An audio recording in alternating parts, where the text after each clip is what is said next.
d'assez peu de gens. Eh bien, Galilée, lui, très rapidement, Euclide, Archimède, et avoir une très bonne formation mathématique.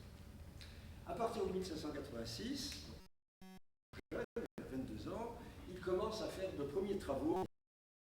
Il publie des petits opuscules. En 1788, j'y reviendrai, épisode qui peut être curieux, il a 24 ans, il donne à l'Académie florentine 2 leçons sur l'enfer de Dante. C'est un texte de critique littéraire.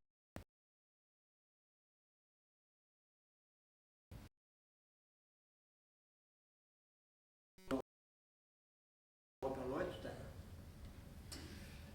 C'est un texte qui réussit à le faire connaître comme expert, disons, en mathématiques. C'est ainsi bien qu'il finit par obtenir en 1592 une chaire à l'université de Padoue.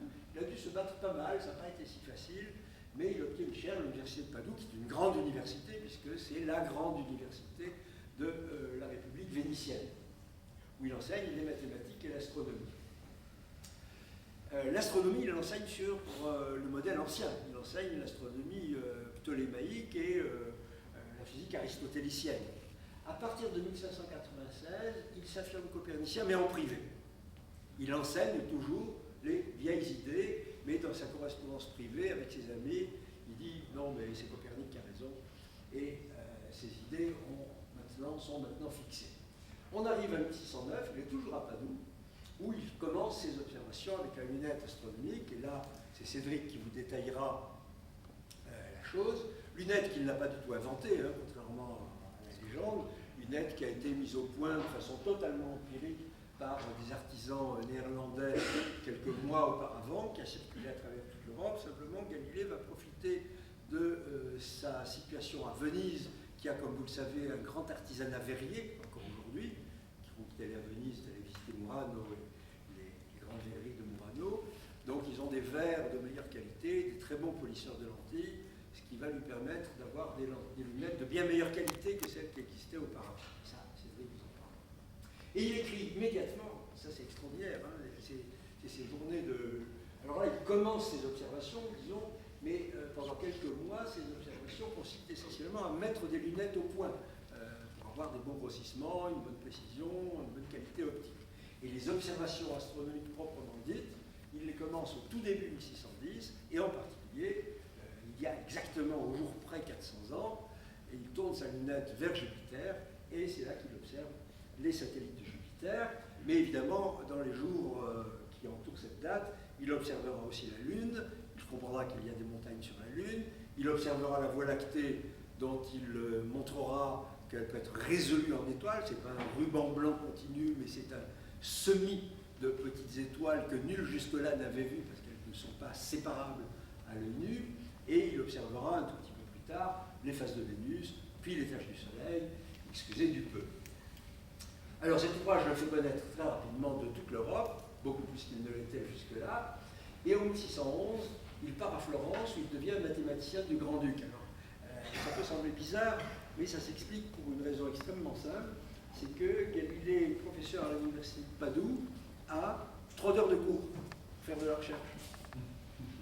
Et il s'en plaint amèrement, et il explique dans une lettre à un de ses amis que ça ne va pas du tout, qu'il a un programme de recherche extrêmement chargé et qu'il en a marre de passer son temps à enseigner à des étudiants qui ne comprennent rien et qu'il a l'impression de gâcher son talent.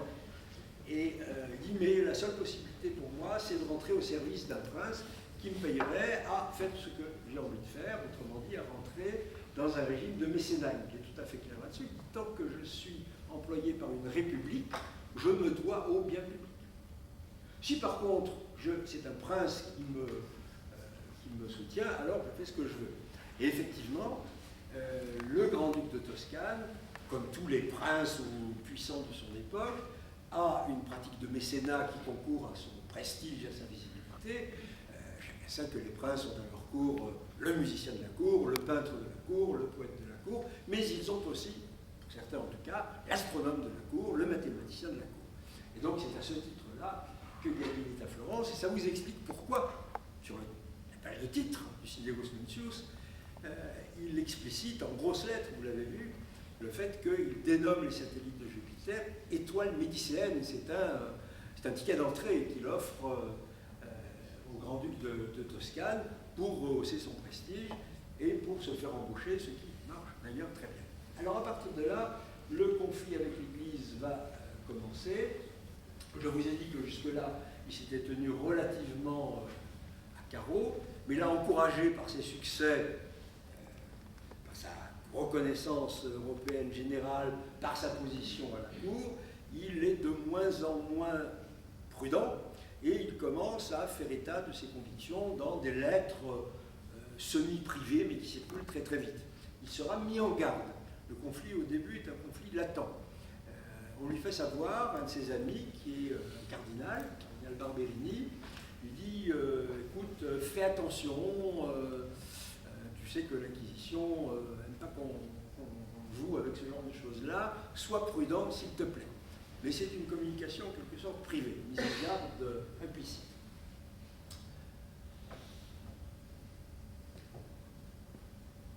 Alors, 1111-1115, activité assez débordante, si j'ose dire, s'agissant de corps flottants. Il étudie aussi les taches solaires et il continue, alors là, il devient de plus en plus propagandiste de la nouvelle vision du monde qu'il appuie évidemment sur ses observations. Et c'est pour ça, d'ailleurs, que les satellites de Jupiter jouent un rôle capital dans cette affaire, que c'est l'élément tout à fait déterminant. Il le dit très explicitement, Cédric nous le rappellera. Pour lui, c'est ce qu'il y a de plus important dans ses découvertes. Les montagnes de la Lune, c'est très bien. La Voie lactée, c'est pas mal. Les phases de Vénus aussi. Mais les satellites de Jupiter, c'est capital. Pourquoi? Parce que, pour la première fois, on a la preuve observationnelle qu'il y a des corps qui tournent autour d'autre chose que la Terre. C'est clair, ça tourne autour de Jupiter. Bon, mais si Jupiter peut être un centre de rotation, ça veut dire que la Terre n'est pas le seul, et qu'après tout, n'importe quoi peut, a priori, être un centre de rotation. Donc c'est un élément tout à fait capital dans le développement de la nouvelle cosmologie.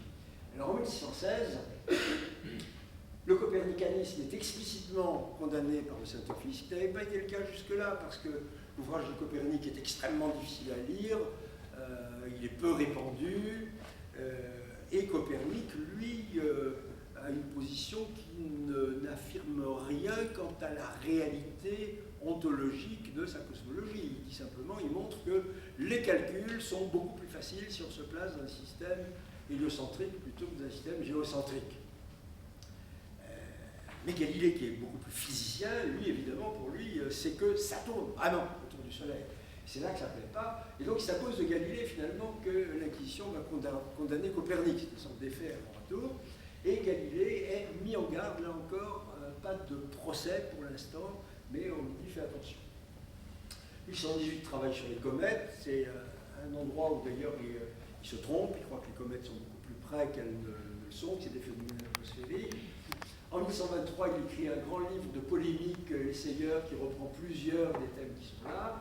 Et en 1124 et 1630, là, il s'estime à la fois assez connu, assez fort et avoir assez d'arguments pour rédiger le fameux dialogue sur les deux grands systèmes du monde, dans lequel il compare le système copernicien et le système ptolémaïque, dans une approche qui au départ se veut relativement neutre et équilibrée, mais qui plus on lit le livre et plus on avance dans sa lecture, se révèle évidemment tout à fait biaisé. Il est clair qu'il y a un des systèmes qu'il défend largement. C'est si vrai d'ailleurs que c'est un dialogue à trois qui se passe dans la maison d'un ami de Galilée, qui a été un de ses amis réels d'ailleurs, et qui était mort à cette époque, qui s'appelait Sagredo, un grand bourgeois florentin, qui fait revivre ce dialogue. Sagredo invite un partisan de la nouvelle physique, qui est Galilée lui-même, mais qui dans le dialogue prend le nom de Salviati, et puis un partisan du système ancien, aristotélo-ptolémaïque, qui s'appelle comme par hasard Simplicio,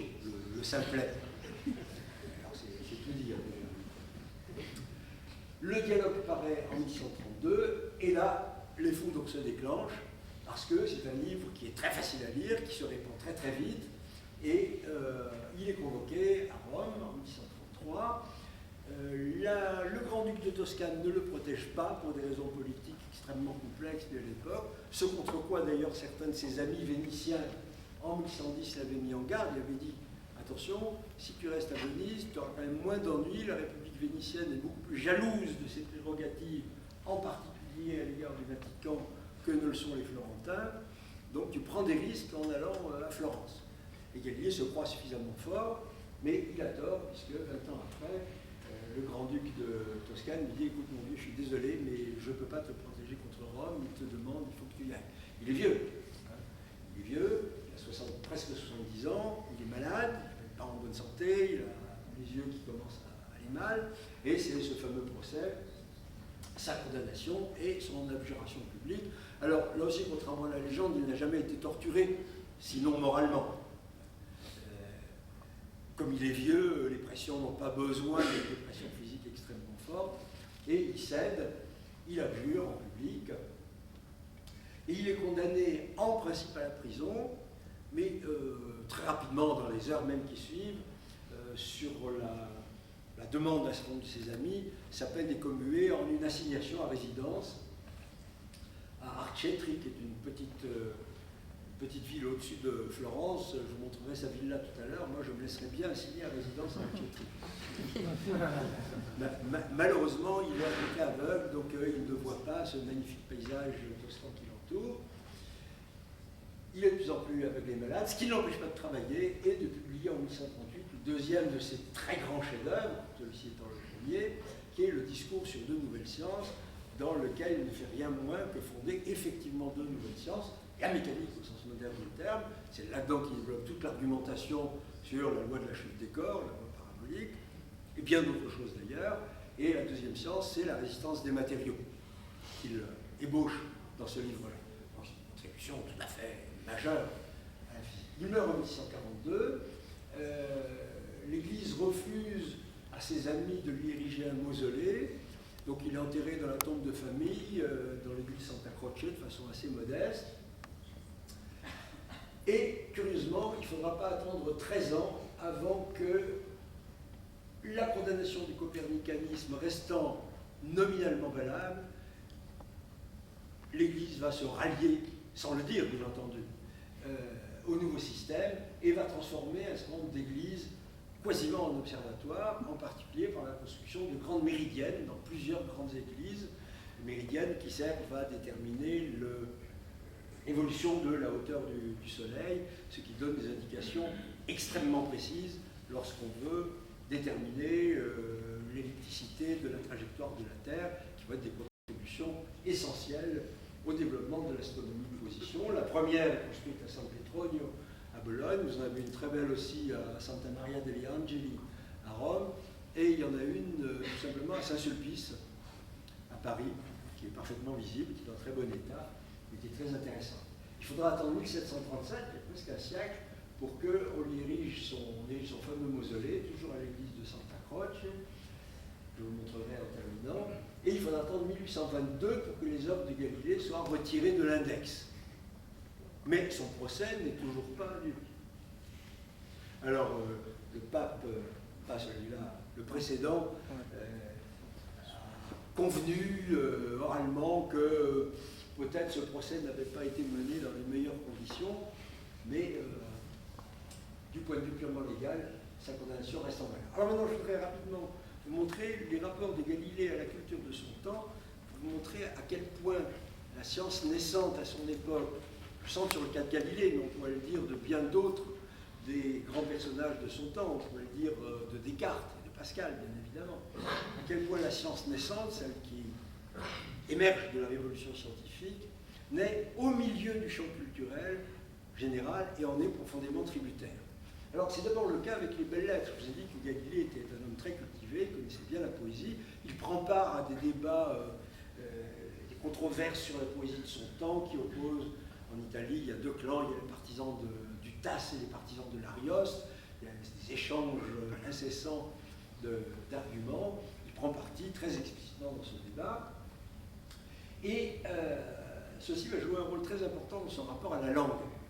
Si vous regardez ses œuvres majeures, premier ordre de jeunesse sur les mécaniques, qui sera reprise d'ailleurs en grande partie dans les Discorsi, le Sidereus Nuncius, le Saggiatore, les Seigneurs, le dialogue et les Discorsi, vous constatez que sur ces 5 œuvres majeures, Une seule est écrite en latin, pas la moins importante certes, mais la plus brève, et il l'écrit en latin parce que celle-là, il veut qu'elle circule très très vite, à travers toute l'Europe. Donc il sait que là, il faut qu'il le fasse en latin pour que ça circule le plus vite possible. Les autres, elles sont écrites en italien, et non pas en latin, qui était jusque-là la langue de communication scientifique. Alors ça, c'est un point qui est très important, qui n'est pas particulier à Galilée, et qu'il faut souligner, c'est que, contrairement à ce qu'on dit souvent quand on a une discussion sur le rôle de la langue dans la science, et en particulier, évidemment, aujourd'hui, le rôle dominant de, j'ose à peine dire de l'anglais, mais une sorte de sabir anglo-saxon, l'argument fréquent, c'est de dire, mais c'est quand même très bien qu'on ait une langue unique. Regardez, au moment de la Révolution, au moment où la science naît, tout le monde écrivait en latin. Ceci est faux. C'est tout simplement faux. On écrivait en latin jusqu'à la Révolution scientifique, pas pendant.